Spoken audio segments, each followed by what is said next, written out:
Names can be misleading. Vauxhall Mocha is a car, not a coffee blend. And the Renault Wind does sound like a car with a problem. The Golf Sportsvan is probably a name you don't want to take much notice of. No wonder VW UK is shortening the name to SV. But look past the dodgy name on its tailgate, and the replacement for the ancient Golf Plus has some really rather redeeming features.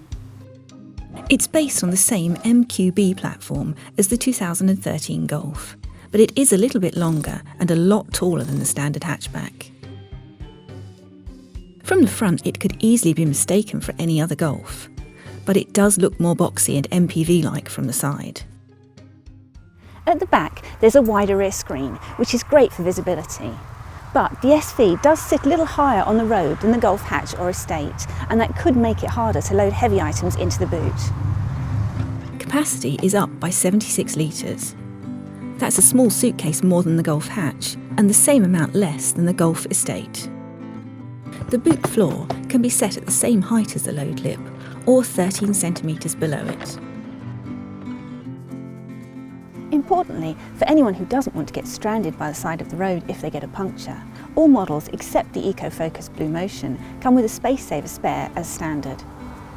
There's more space for rear seat passengers, and the two parts of the rear bench can be slid backwards and forwards by 18 centimetres. Opt for anything above the most basic S version, and you'll get a couple of pull-up tables, along with automatic headlights and windscreen wipers. The SV's higher floor and wide-opening doors make it easier to get into than a Golf hatch, and the bigger windows and taller roof make the cabin feel more bright and airy. Once you're in, things do seem rather familiar though. In front of the driver, there are the two usual circular dials and the information display between them, and all Sportvan models come with VW's 5.8-inch colour touchscreen as standard. VW upped its game with the interior of the Mark VII Golf, and the SV follows suit, with a cabin that's tastefully decked out in soft-touch matte trim, edged with slithers of aluminium. You don't really buy a people carrier for its driving ability, and that's a good thing, because the Golf SV doesn't actually have the handling finesse of the hatchback. The steering is just as precise, but it just doesn't elicit the same response from the car. All engines come with stop-start to enhance fuel economy, and all are turbocharged.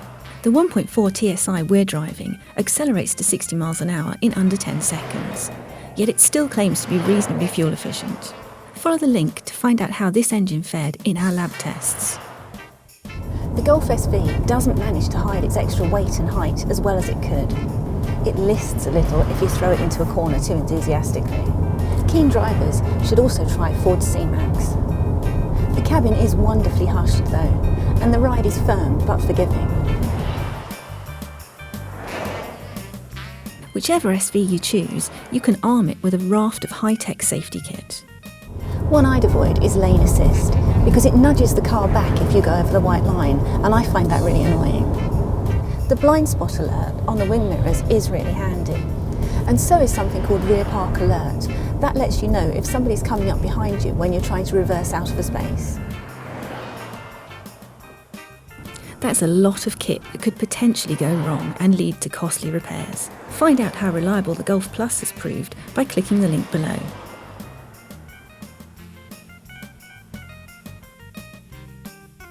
The Golf SV represents a massive improvement over the 10-year-old Golf Plus. It's safer, roomier and more efficient. So, what's the catch? The Golf SV is horribly expensive to buy new. Get one with all the right standard equipment and you're looking at nearly £23,000. Go for a VW Touran with the same engine and you'll save £1,000.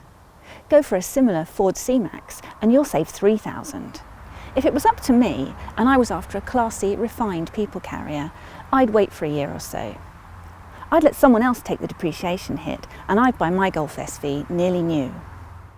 Click on the links below for our reviews of the Mark VII Golf, Ford C-Max and Renault Scenic.